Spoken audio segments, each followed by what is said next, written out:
In 1930, the Vollrath family donated land to the city as a memorial to our founder Jacob and his wife Elizabeth. A place that they once called home would now serve the community. Known fondly by Sheboygan residents as Vollrath Park, the land holds a rich history of beauty and entertainment.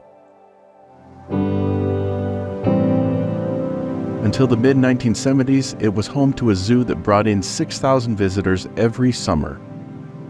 This prime location in the heart of Sheboygan, just steps away from Lake Michigan, is now home to a variety of recreational activities, bringing fun for all ages year-round.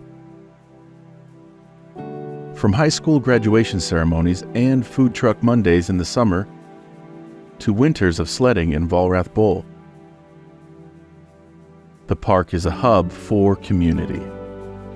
As generations come together to enjoy Vollrath Park's beauty and recreation, the legacy of the Vollrath family lives on, creating a lasting impact on the people of Sheboygan.